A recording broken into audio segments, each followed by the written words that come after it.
श्री भावार्थ रामायण श्री सद्गुरु रामचंद्राय नमः। श्री एकनाथ महाराज कृत श्री भावार्थ रामायण बालकांड अध्याय पहिला। श्री सद्गुरुवे नमः रामचंद्राय नमः। मधुदादा झालाय का जॉईन?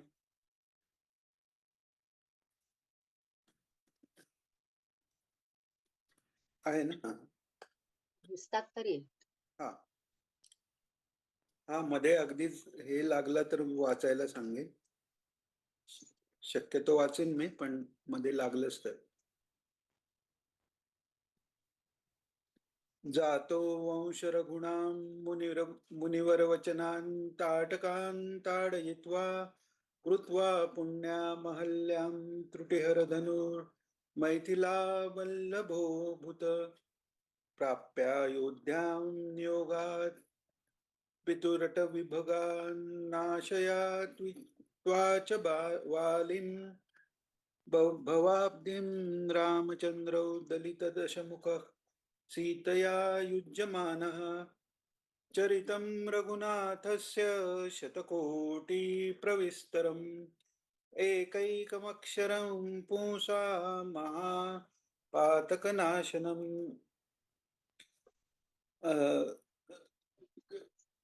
आता पहिल्या ओवीच्या आधी एक तुम्हाला सगळ्यांनाही लक्षात येईल की ज्ञानेश्वरीचं जे मंगल आहे, तर त्याची सुरुवात आपले वेद जे आहेत त्याची सुरुवात ह्याच्यात, आणि या भावार्थ रामायणाची सुरुवात याच्यात विलक्षण साम्य आहे. वेदाची सुरुवात जी आहे म्हणजे वेदांताची सुरुवात, वेदाच्या पूर्व भागाची सुरुवात आता तो कर्म जिज्ञासा धर्म जिज्ञासा आहे, पण वेदांताची सुरुवात आता तो ब्रह्म जिज्ञासा अशी आहे.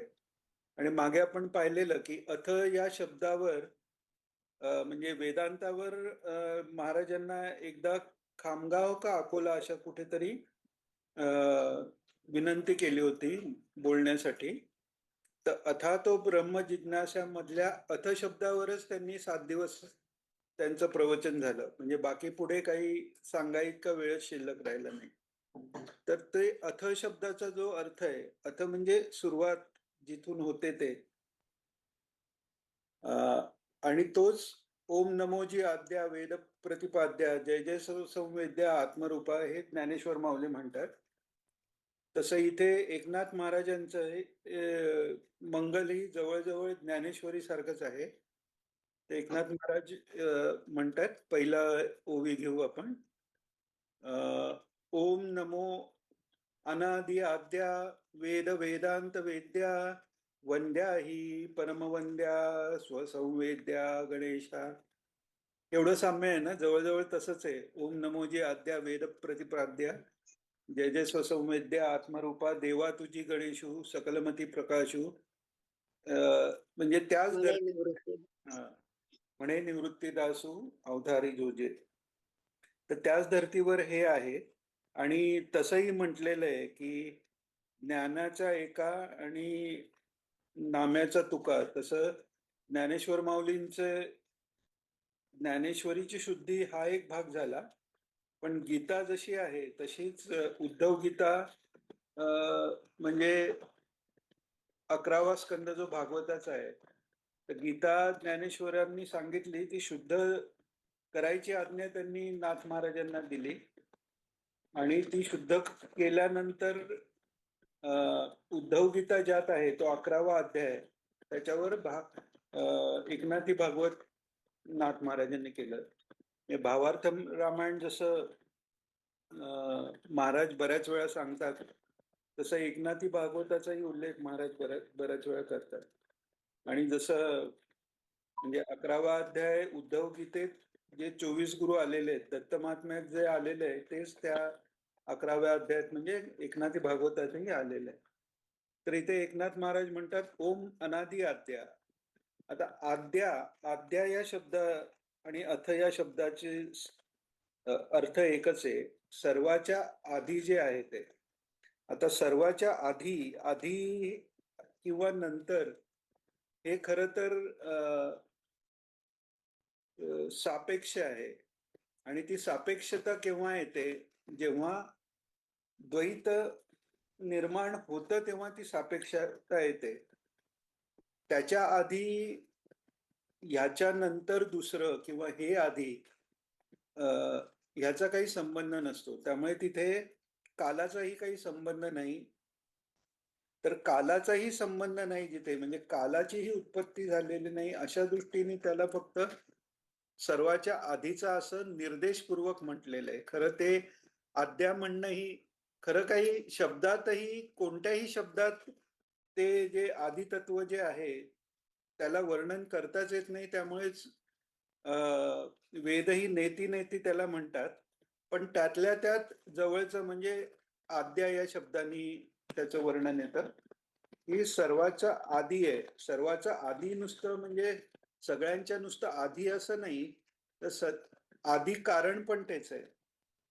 म्हणजे सृष्टीच्या उत्पत्तीचं कारण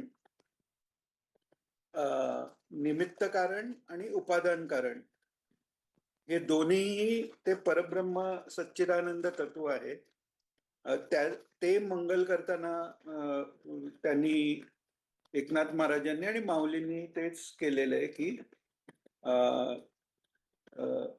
आद्य असं जे रूप आहे त्याला त्याचं मंगल प्रथम केलेलं आहे, त्याचं स्मरण केलेलं आहे. आणि ओम नमो जी आद्या म्हणजे ओम नमो भगवते वासुदेवाय किंवा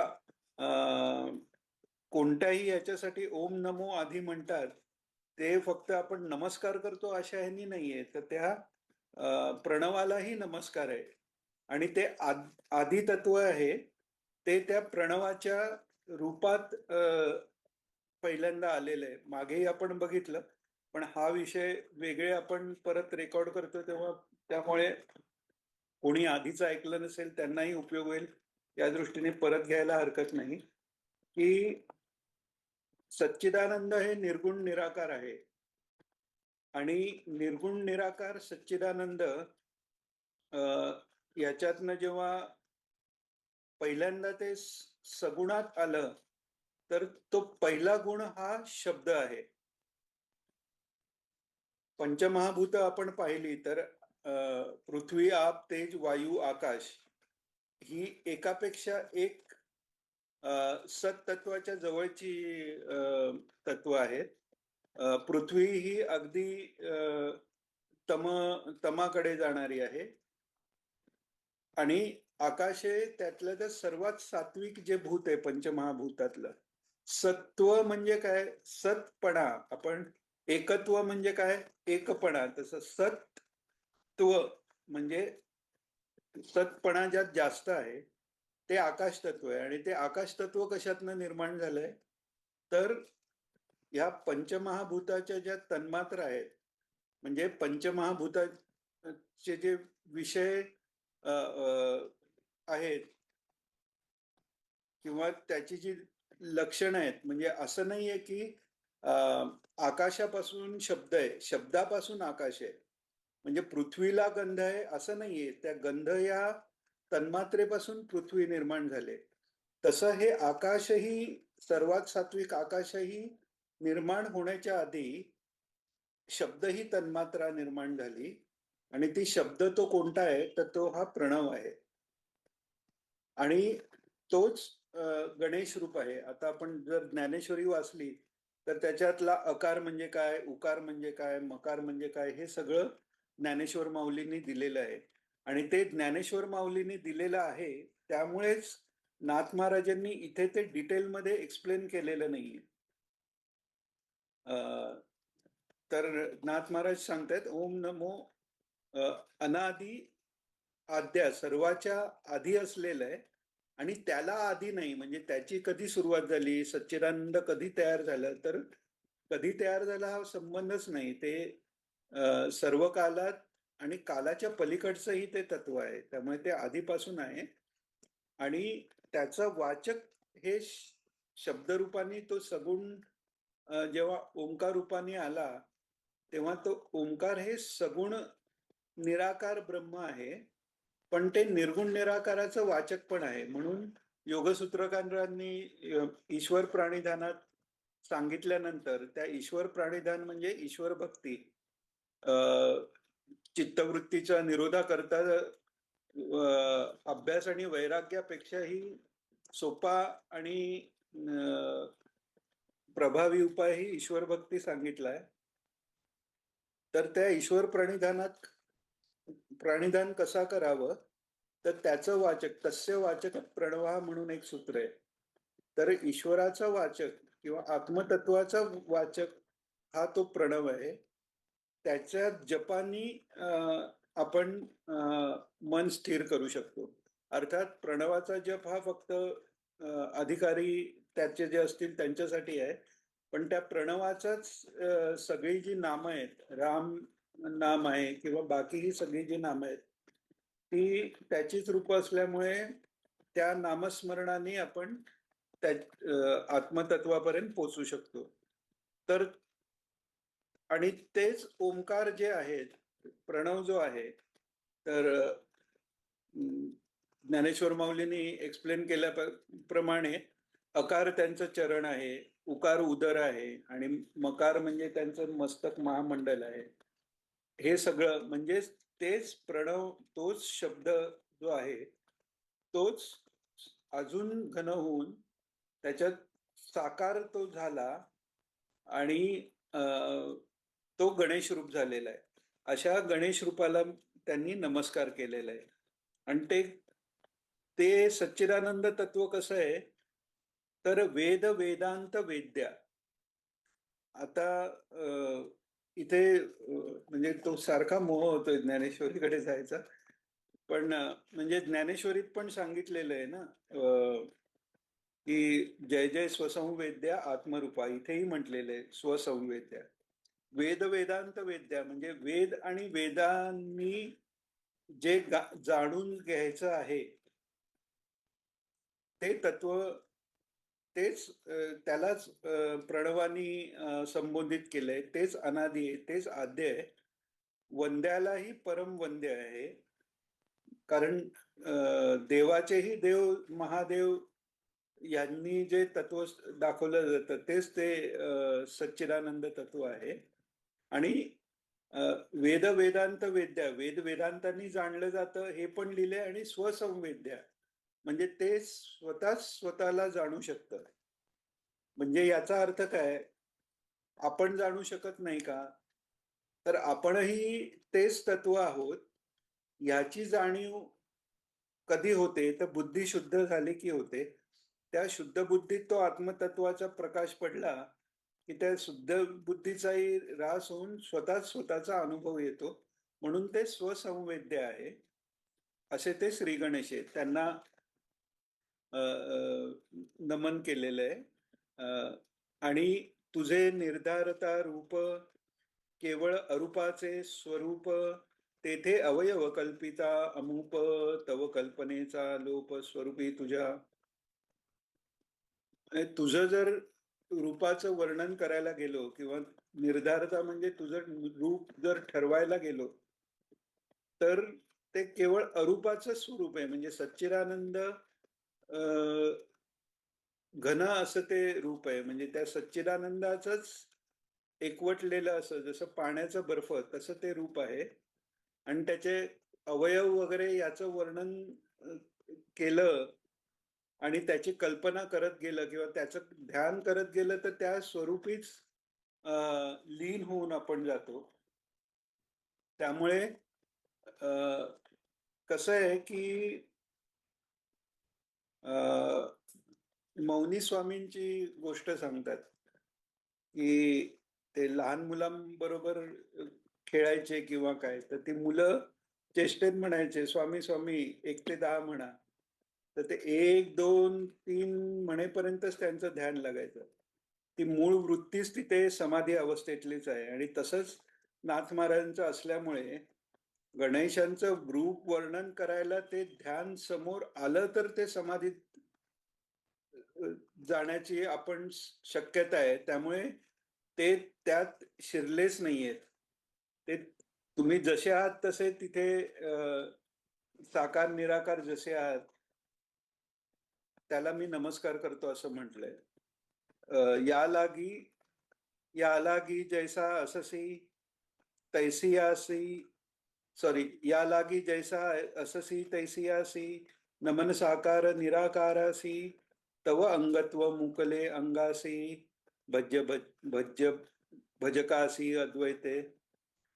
कारण तुझं अंगत्व म्हणजे तुझं कोणतं अंग असा भेद तुझ्या स्वरूपात नाहीये, किंवा तू पूर्ण आणि मी तुझा अंश असंही नाहीये. कारण सच्चिदानंद हे सर्वत्र एकसारखं सर्व कालात असल्यामुळे त्याच्या बाहेर काहीच नाहीये. त्यामुळे त्या तुझं जर वर्णन करायला गेलो तर भज्य म्हणजे ज्याचं भजन केलं जातं असं तू, आणि भजक म्हणजे मी, असं वेगळेपणा राहणारच नाहीत, अद्वैतच येईल. म्हणून थोडक्यात ते म्हणतात की मी जास्त वर्णन करत नाहीये. मग पुढे तरी पण थोडक्यात त्यांनी एक दोन त्यांची आयुध म्हणा किंवा त्यांच्या रूपात जे पदार्थ सामावलेले आहेत त्याचं एक दोन ह्याचं वर्णन फक्त केलंय. ज्ञानेश्वरीमध्ये हे खूप डिटेलमध्ये आलेलं आहे. ज्ञान तेजे सतेज फरश, नित्य स्मरणाचा अंकुश, आनंद मोदकाचा सुरस, मुखी देसी घास निज भक्ता. तो परशु जो आहे तो परशु म्हणजे ज्ञानाचा परशु आहे. ज्ञान कसं आहे, ज्ञानात गोल गोल काही नाही. नित्यानित्य विवेक किंवा हेयोपादेय विवेक, नीरक्षीर विवेक, हे सगळे जे विवेक सांगितलेले आहेत, नित्यानित्य विवेक, तर हे विवेक म्हणजे क्लिअर कट, हे म्हणजे सतसत विवेक. हे सत आहे, हे असत आहे, हे हेय आहे आणि हे उपादेय आहे, किंवा हे उपादेय आहे आणि हे हेय आहे. म्हणजे तिथे गोल गोल काही नाही. त्यामुळे कधी कधी काय होतं, आपण जेव्हा कधी आपण सद्गुरूंना ज्ञानपर काही विचारायला गेलो तर त्यांची जी उत्तरं आहेत ती कदाचित आपल्याला एकदम काय म्हणतात त्याला, जो सद्भक्त असेल त्याला ती आय ओपनर्स होतात आणि त्याला ते खूप छान वाटतं. पण कदाचित कोणाला ती लागू पण शकतात. कारण जे जे आपण आपलं आपलं म्हणतो त्याच्यावरच पहिल्यांदा तो परशु चालतो. मी आणि माझं इथेच पहिल्यांदा तो परशु चालतो. त्यामुळे ज्ञान हे तीक्ष्ण आहे.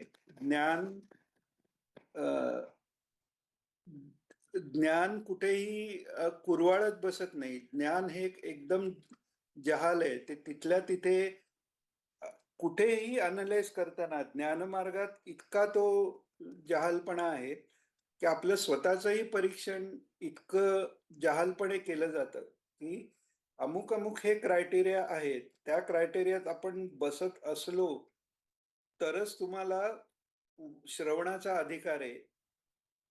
त्याच्यातनं पुढे गेल्यावर ह्या लेवलला आल्यावर हा अधिकार, हे इतकं आहे की तिकडे मग मागे पुढे नाही. तिथे चला अधिकार नाही तरी पण मी सांगतो वगैरे असं नाहीये. तो ज्ञानमार्ग अगदी काटेकोर आहे. त्यामुळे ब्लॅक अँड व्हाईट मध्ये तिथे सगळं आहे. म्हणून एक घाव दोन तुकडे आपण म्हणतो ना, तसं करणारे हे परशु, हे ते ज्ञानाचं प्रतीक आहे किंवा ज्ञानच ते परशु रूपाने झालेलं आहे. भगवंताच्या रूपातही सुदर्शन चक्र जे आहे ते सुदर्शन चक्र हे ज्ञानाचं प्रतीक आहे. आणि सुदर्शनाचाच अवतार हे शत्रुघ्न आहेत आणि पुढे निंबार्काचार्य आहेत. ते शत्रुघ्न का आहेत? कारण सुदर्शन चक्र काय करतो, शत्रूचा संहार करतं. ते कोणते शत्रू? तर षड्रिपू जे आहेत त्याचा संहार करणारं ते ज्ञान आहे. तर तसं इथे गणेश रूपात परशु रूपाने ते ज्ञान आहे.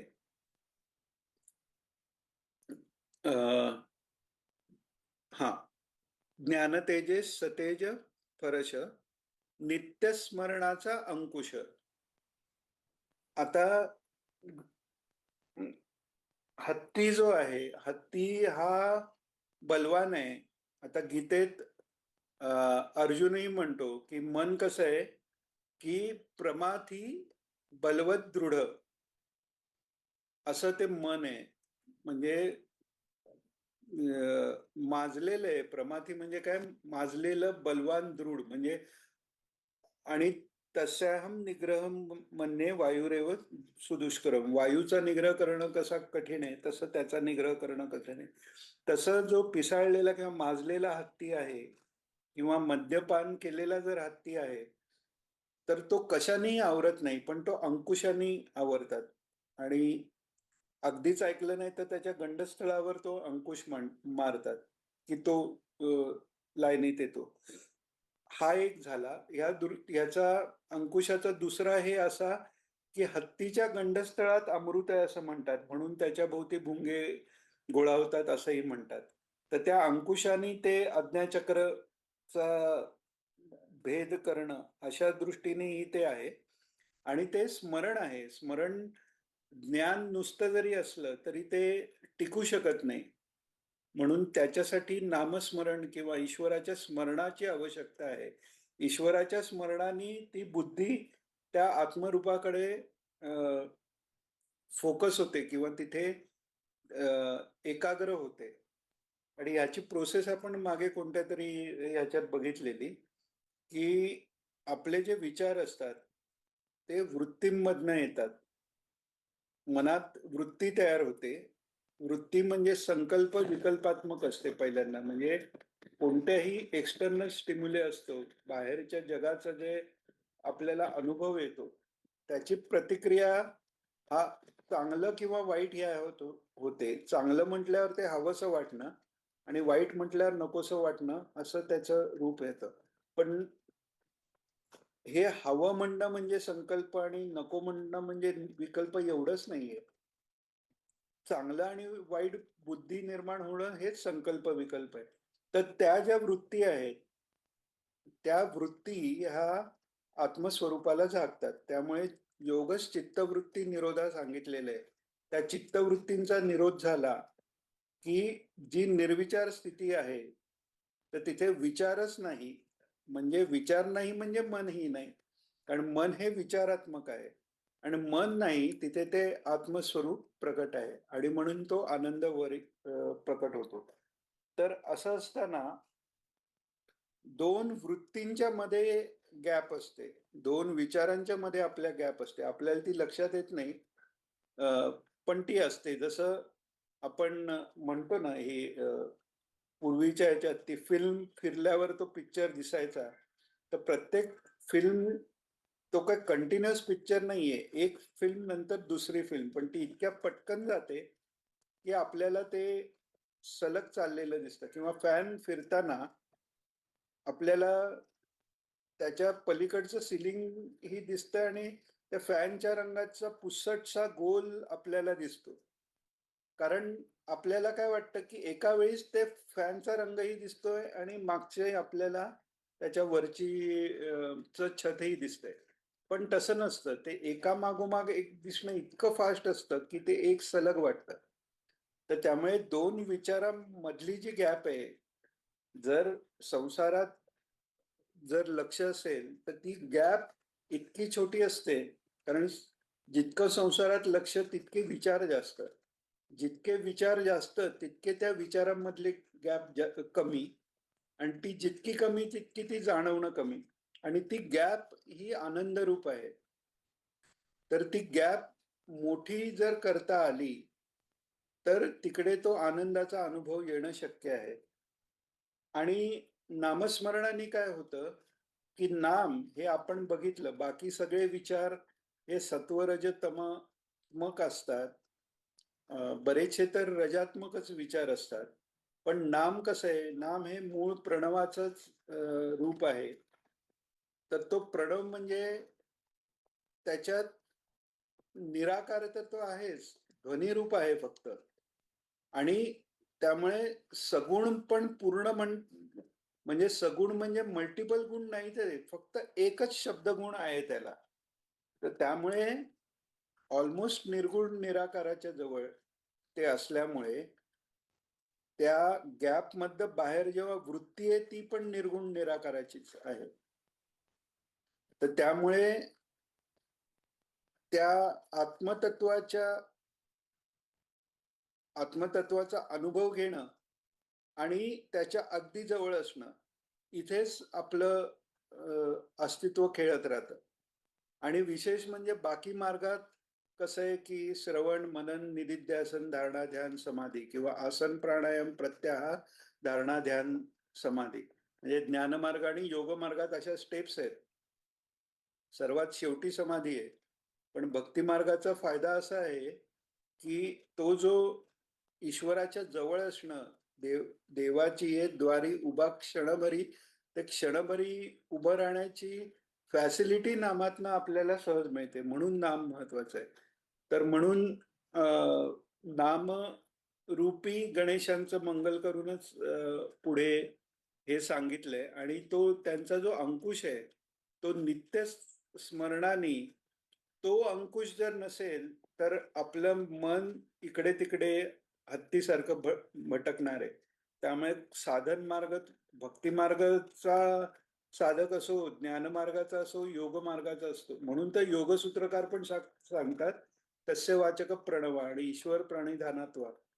त्यामुळे नामस्मरण हे असं आहे की ते अंकुशासारखं आहे.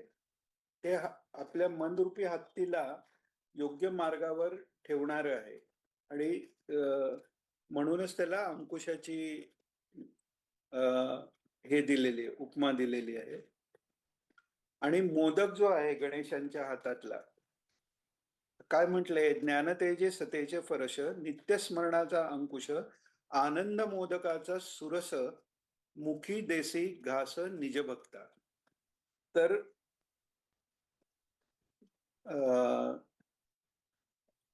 एक हस्त गणेश अभय अभयहस्त देत आहेत पुढच्या दोन हातातल्या, आणि एक म्हणजे एका हाताने अभय देत आहेत आणि दुसऱ्या हातात जो मोदक आहे तो काय सांगितलंय, आनंद मोदकाचा सुरस.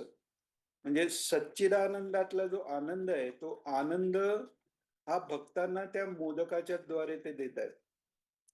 आणि तो कसा आहे, सुरस.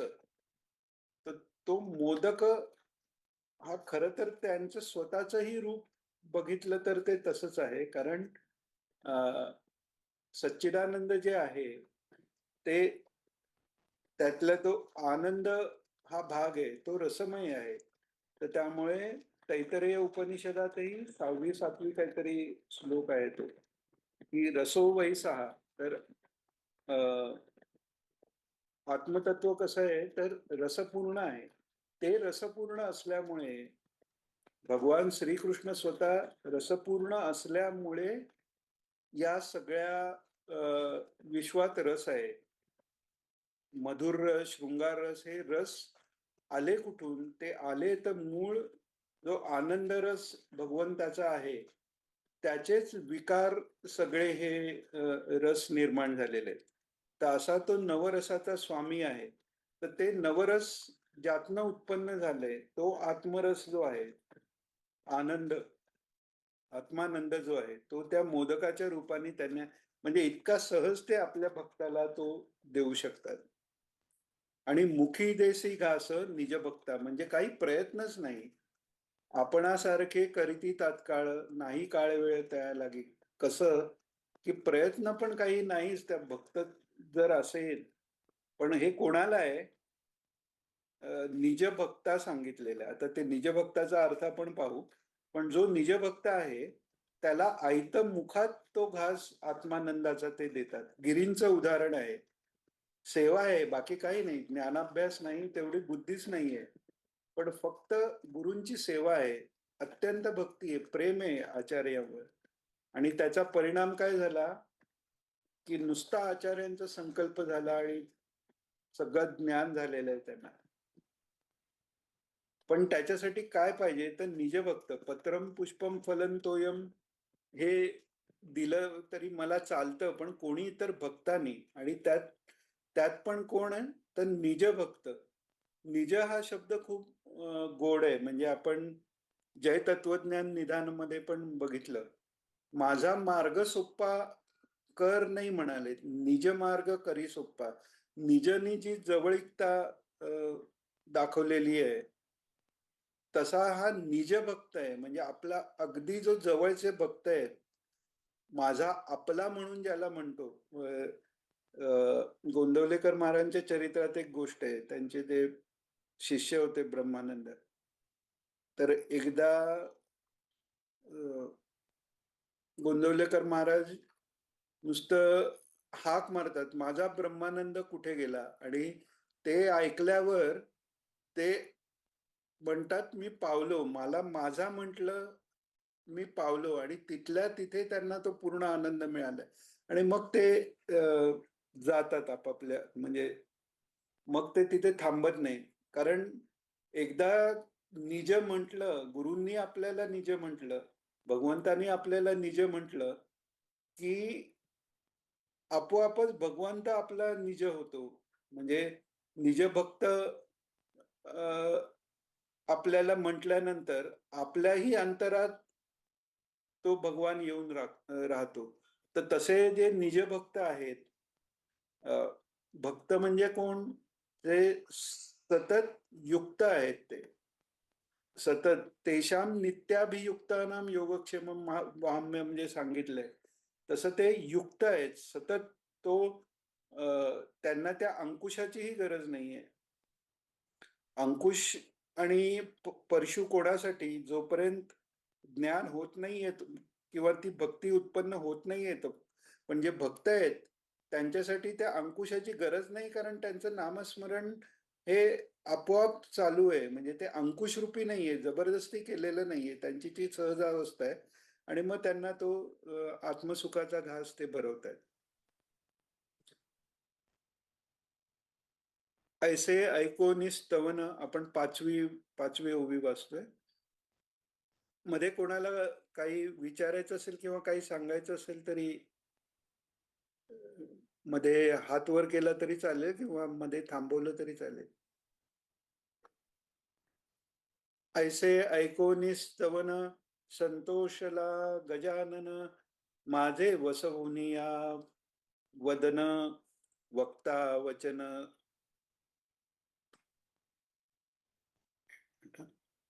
वक्ता वचन स्वय झाला. म्हणजे ही स्तुती ऐकून गजानन संतुष्ट झाले, आणि माझे वसवुनिया वदन म्हणजे माझ्या वदनात तेच बसले. त्यामुळे वक्ताही तेच झाले, आणि जे बोललं गेलं तेही तेच झाले, वचनही तेच झाले.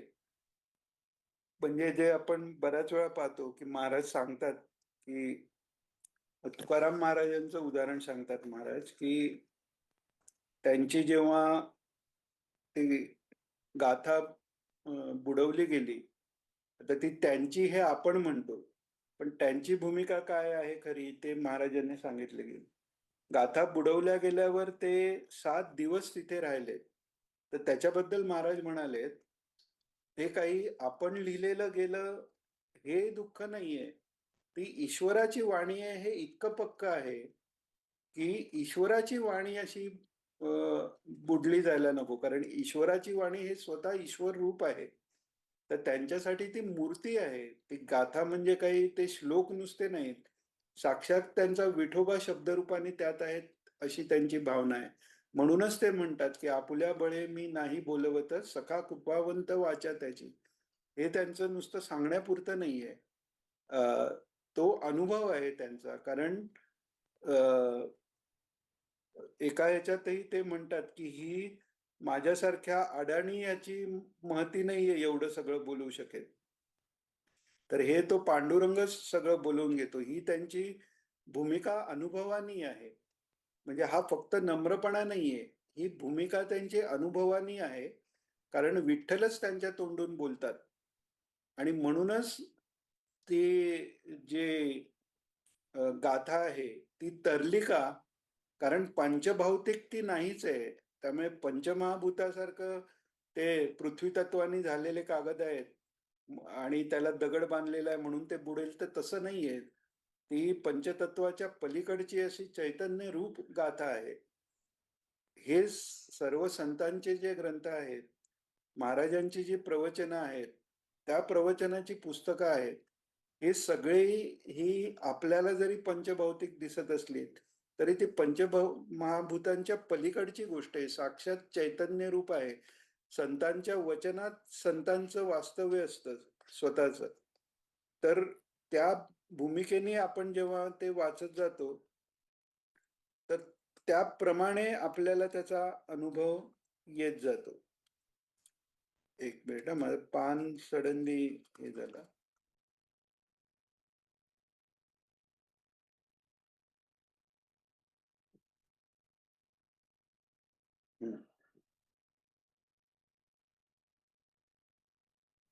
तर आता गणेशच वक्ता आणि वचन स्वतःच झाल्यामुळे विघ्नहर्ता जो गणेश आहे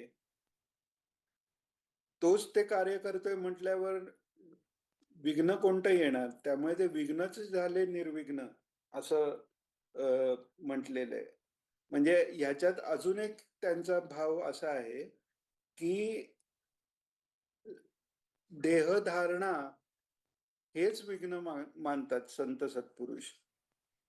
तर ते देहधारणा जरी झालेली असली म्हणजे ते विघ्नरूप आहे जरी असलं तरी आता त्या देहाकडनं होणारं कार्य किंवा त्या देहात वस्ती कोणाची आहे तर ते वाचा ही स्वतः गणेशच झालेले आहेत आणि त्यामुळे हा देहच विघ्नरूप होता तोच निर्विघ्न झालेला आहे असाही त्याच्यात अर्थ आहे. आणि मग त्यामुळे काय झालं, उन्मेखेसी बोलला आपण. म्हणजे उन्मनी अवस्था म्हणजे मन हे वरच्या अवस्थेला गेलं. उन या अर्थाने उन हे वरची अवस्था दाखवतं. तर त्यामुळे उन्मेखेसी बोलला आपण म्हणजे मेख म्हणजे त्यातलं